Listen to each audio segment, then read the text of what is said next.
اللہ کے راستے میں تم ہر وقت ہو، صرف محاذ بدلنا ہے کہ تم اللہ کا یہ پیغام لوگوں تک پہنچاؤ اور لوگوں کی تکالیف پہ صبر کرو۔ یہ بات زبانوں پہ مت لایا کرو کہ تبلیغ میں علماء کی قدر نہیں، اپنے آپ کو علماء کہا ہی نہ کرو۔ کوئی چند علماء ہوتے ہیں، باقی تو سب عربی دان ہیں۔ مجھے 40 سال ہو گئے علم و تبلیغ کی زندگی میں سفر کرتے ہوئے۔ میں اللہ کی قسم تمہیں تحدیث میں نعمت کے طور پر کہتا ہوں، میرے اوپر جو حال آئے ہیں نا، صبت علیہ والا حال میرا ہوا ہے، اپنوں سے بھی غیروں سے بھی۔ میری زبان پہ کبھی یہ جملہ نہیں آیا میں عالم ہوں اور میرے ساتھ یہ ہو رہا ہے، کبھی بھول کر بھی یہ جملہ میری زبان۔ تم بچے ہوتے اور کہتے ہم علماء ہیں، ہم علماء ہیں، بے وقوف ہو، تمہیں ایک لفظ نہیں آتا اور کہتے ہم علماء ہیں۔ اللہ کے دربار میں گر جانے والا بول ہے۔ موسیٰ علیہ السلام نے کیا کہا تھا جب اتنا لمبا سفر کرنا پڑا خضر کے دربار میں جانے کے لیے؟ لا ادری، آپ سے بڑا کوئی عالم ہے؟ لا ادری۔ تو اللہ کو تو اتنی بات پسند نہیں آئی تھی کہ کیوں کہا لا ادری، تو کہتا اللہ اعلم، کیوں کہا لا ادری؟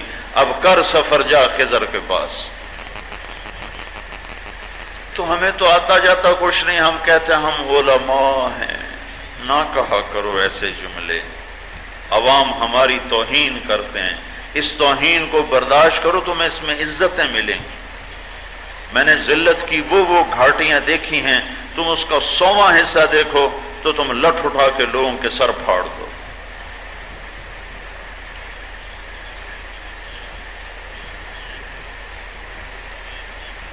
مولانا سعید خان صاحب رحمت اللہ علیہ میری زندگی میں آ گئے، وہ نہ ہوتے تو شاید میں بھی ایک منتقم انسان ہوتا۔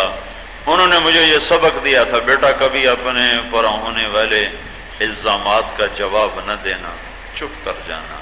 یہ وہ راستہ ہے جس میں اوروں کے الزام بھی اپنے اوپر لے لیا کرتے ہیں۔ ایک صاحب نے میری شکایتیں، میری تعریف بھی بہت ہوتی ہے، میری برائی بھی بہت ہوتی ہے، اور دونوں کمال درجے کی ہوتی ہیں، دونوں کمال درجے کی۔ نہ میں اتنا اچھا ہوں جتنا لوگ مجھے کہتے ہیں، نہ میں اتنا برا ہوں جتنا لوگ مجھے کہتے ہیں۔ وَكَانَ بَيْنَ ذَلِكَ قَوَامًا، نیکی کر کے خوشی ہوتی ہے، گناہ کر کے دکھ ہوتا ہے، ایک درمیانے درجے کا مسلمان ہوں۔ تو میری شکایت لگی مولانا کے سامنے تو میں صفائی پیش کرنے لگا، تو اس پر مجھے مولانا سعید خان صاحب کا ایک جملہ تھا جو آج تک مجھے نفع دے رہا، کہنے لگا بیٹا یہ وہ راستہ ہے جس میں اوروں کے الزام بھی اپنے اوپر لے لیتے۔ ہائے ہائے ہائے ہائے ہائے، تو پھر مجھے مہدی بن رستم یاد آئے۔ مہدی بن رستم یہ 317 ہجری کے عالم ہیں، لاکھوں مرید، 3 لاکھ درہم خرچہ کیا اپنے علم کے حصول پر 317 ہجری میں، لیکن تاریخ میں نام کیوں آیا ہے؟ علم کی وجہ سے نہیں۔ عبداللہ بن مہدی بن رستم، عبداللہ بن مہدی بن رستم، یہ نام کیوں آیا ہے تاریخ میں؟ ان کے پاس ایک لڑکی آئی، کہا حضرت مجھ سے زنا ہو گیا ہے، میں حاملہ ہوں، میں نے آپ کا نام لے لیا کہ میرا ان سے نکاح ہے، میری عزت رکھ لو۔ یہ بڑھاپے میں، وہ جوانی میں ان کا توتی بول رہا ہے، کہنے کہ بیٹی جا بیٹھ جا گھر میں، تجھ پر کوئی آنچ نہ آئے گی۔ اور سارے شہر کے تانے مول لے لیے، 3 نال شادی کیتی ہوئی آئی، کسی نے دسیا ہی نہیں، بیٹیوں جیسی سے نکاح کر لیا، اس بڑھاپے میں شادی کے شوق چرائے، ساری عزت کو داؤ پہ لگا دیا۔ تم اوروں کی پگڑیاں اچھالنے کے بڑے ماہر ہو، تمہیں کسی کی پگڑی سجانا نہیں آتا۔ مولانا رفیع عثمانی، مفتی رفیع عثمانی صاحب پچھلے مہینے میرے مدرسے آئے فیصل آباد، تو انہوں نے ایک بات فرمائی جس نے میرا جگر چیر کے رکھ دیا۔ فرمانے لگے ہائے افسوس، ہم اپنے مدارس میں دین پڑھاتے ہیں، دین سکھاتے نہیں ہیں۔ میرے اوپر کتنے دریچے کھل گئے ان کی اس پاس، ساری عزت خاک میں ملا دی اپنی۔ ایک لڑکی کی عزت کو بچانے کے لیے، لیکن 1000 سال کے بعد وہ زندہ ہیں اور مدرسہ عمر بن خطاب میں ان کے نام کو اونچا کیا جا رہا ہے۔ بچہ پیدا ہوا، خوشی منائی، سارے محلے میں مٹھائی تقسیم کی، اور اس کا وظیفہ مقرر کیا 2 دینار ماہانہ۔ وہ بچہ 2 سال بعد مر گیا تو اس کی تعزیت قبول کی، اور ہاں جب بچہ پیدا ہوا تو کچھ عرص کے بعد اعلان کر دے ہم نے طلاق دے دی ہے، ہم نے طلاق دے دی ہے، کہ آنا جانا تو ہے نہیں، تو کہیں کسی کو شبہ نہ پڑ جائے کہ ایویں ہی اس نے ڈھونگ رچایا ہے، یہ تو لڑکی اصل مجرم ہے۔ بھائی ہم نے طلاق دے دی ہے، تو طلاق کا افسانہ خوب ڈھنڈورا پٹوایا اور اس بچے کا ماہانہ وظیفہ مقرر فرمایا۔ 2 سال بعد بچہ فوت ہو گیا تو وہ بچی بھی کوئی غیرت والی تھی، گناہ کس سے نہیں ہوتے۔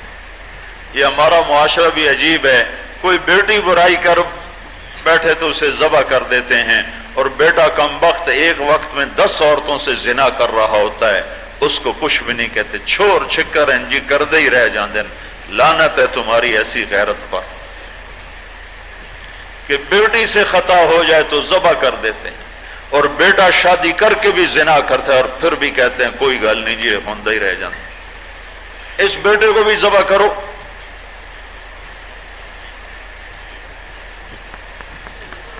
تو وہ بچی 2 سال کے بعد آئی اور وہ 24 دینار آج کا کوئی 10 لاکھ روپیہ بنتا ہے 24 دینار۔ وہ آ کر کہنے لگی حضرت آپ نے میری عزت رکھ لی، مجھے یہی بہت ہے، یہ پیسے میں امانت کے طور پر اپنے پاس رکھتی رہی، یہ آپ اپنے پیسے واپس لے لیں، اللہ آپ کو سلامت رکھے، آپ نے میری عزت کو بچایا۔ ہاں اس کی دعا لگی عبداللہ بن مہدی کو، اور آج 1300 سال کے بعد، آج 1000 سال کے بعد عبداللہ بن مہدی بن رستم عمر بن خطاب کے عوام و خواص کے سامنے گونج رہا ہے۔ یہ راستہ تو اوروں کے الزام بھی اپنے اوپر لینے کا ہے۔ میں نے مولانا سعید خان صاحب سے یہ سبق سیکھا کہ بس آہ نہ کر لبوں کو سی، چپ ہو جاؤ۔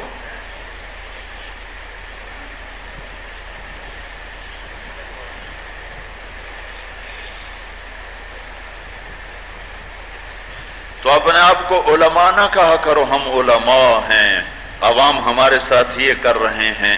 یاد رکھنا ناگواریوں اور ذلتوں سے گزرے بغیر تربیت نہیں ہوتی، تزکیہ نہیں ہوتا۔ صرف لطائف ستہ کے جاری ہونے کا نام تزکیہ نہیں ہے، وہ تزکیہ کا ایک چھوٹا سا جز ہے۔ تزکیہ کے لیے ناگواریوں کا سہنا لازمی شرط ہے، لازمی شرط ہے، لازمی شرط ہے۔ اس کے بغیر تزکیہ نہیں ہو سکتا۔ پہلے مشائخ اضطراری طور پر، اختیاری طور پر مجاہدے کرواتے تھے۔ اب تمہیں غیر اختیاری طور پر مجاہدے آئیں گے۔ چلے میں جا رہے ہو، امیر سخت ملا، کوئی ساتھی سخت ملا، علاقے والے سخت ملے، تم سہتے رہے تو تمہارا ظرف بڑھتا جائے گا، بڑھتا جائے گا، بڑھتا جائے گا۔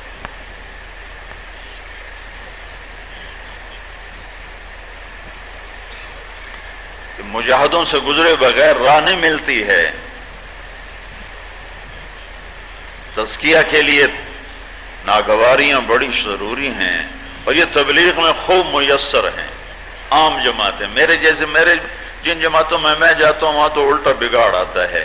یہ جو عام جماعتیں جنہیں کوئی پوچھنے والا کوئی نہیں ہے، ان میں جاؤ گے تو رگڑا کھاؤ گے تو صبر کرو گے، یہ شرط ہے کہ صبر کر جاؤ۔ چپ رہنا بھی ایک عمل ہے جو سیکھنا ہے، تو اللہ تمہیں بہت نوازے، بہت نوازے۔ عبد الجلیل ایک بنگالی تھا، مولانا ظاہر شاہ صاحب رحمۃ اللہ علیہ کی جماعت میں، نائجیریا سے جماعت، سوڈان سے جدہ حج، سال کا سفر، پورٹ سوڈان سے جدہ آ رہے ہیں بحری جہاز میں۔ عبد الجلیل نے ایک دم عربی بولنا شروع کر دی۔ ترجمان مولانا ظاہر شاہ صاحب، اور اس کی فصاحت مولانا سے بھی بڑھ گئی۔ مولانا ظاہر شاہ صاحب حیران پریشان ہو کر کہنے لگے، او بھائی تو نے یہ عربی ایک رات میں کہاں سے سیکھ لی؟ کہنے لگا کل فلاں ساتھی نے میری بڑی بے اکرامی کی تھی اور لوگ اور بھی کھڑے تھے اور سب کے سامنے مجھے بہت بے عزت کیا، تو میں چپ کر گیا، ایک لفظ نہیں بولا، اور میں نے آ کے 2 نفل پڑھے اور اللہ کے آگے رویا کہ یا اللہ اگر یہ ذلت تیری خاطر ہے تو مجھے عربی سکھا دے۔ میں اس واقعے کو اپنے استاد سے سنا ہوا تھا، تو میں 1990 میں پہلی دفعہ بنگلہ دیش گیا، میری شہرت ہو چکی تھی، میں بنگلہ دیش گیا، تو میں مرکز میں کھڑا ہوں تو ایک بنگالی آ کر مجھ سے عربی بولنے لگا، ایسی فصیح کہ لہجہ عربی، واللہ میں نہیں جانتا یہ کون ہے، لیکن مجھے اپنے استاد کی بات یاد آئی۔ میں نے کہا تم عبد الجلیل تو نہیں ہو؟ کہنے لگا ہاں انا عبد الجلیل۔ تو کہنے لگا تم نے مجھے کیسے پہچانا؟ میں نے کہا تم مولانا ظاہر شاہ صاحب کے ساتھ سفر کرنے والے ہو؟ کہا ہاں۔ میں نے کہا تم نے دعا مانگی تھی اللہ مجھے عربی سکھا؟ کہا ہاں۔ میں نے کہا بنگالی ایسے عربی بول ہی نہیں سکتا جیسے تم بول رہے تھے، وہ تو عربی میں بھی بنگلہ بولتے ہیں۔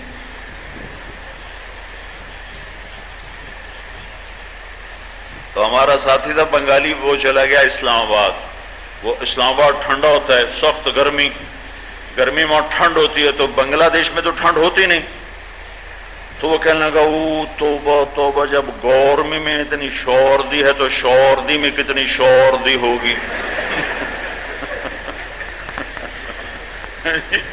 جب گرمی میں اتنی شوردی ہے تو شوردی میں کتنی شوردی ہوگی۔ وہ تو عربی ایسے بولتے ہیں۔ میں نے کہا میں نے تمہیں تیرے لہجے سے پہچانا کہ یہ لہجہ عطائی ہے، کسبی نہیں ہے۔ تو تم لوگوں کی ذلتوں کو سہا کرو، برداشت کیا کرو، جواب نہ دیا کرو، چپ رہ جایا کرو، تمہارا سینہ ایسے کھلے گا اور سورج کی طرح روشن ہو کے چمکو گے۔ تو اب بتاؤ بھائی، جو دورے والے ہیں وہ کھڑے ہو کے سال بتاؤ، پھر آہستہ آہستہ نچلے درجوں کی بھی تشکیل کریں گے۔ سب پانی دے دو۔ جی بھائی، ہاں بھائی، دورے والے کھڑے ہو جائیں۔ مزید ایسے ویڈیوز کے لیے ہمارا چینل سبسکرائب کیجیے۔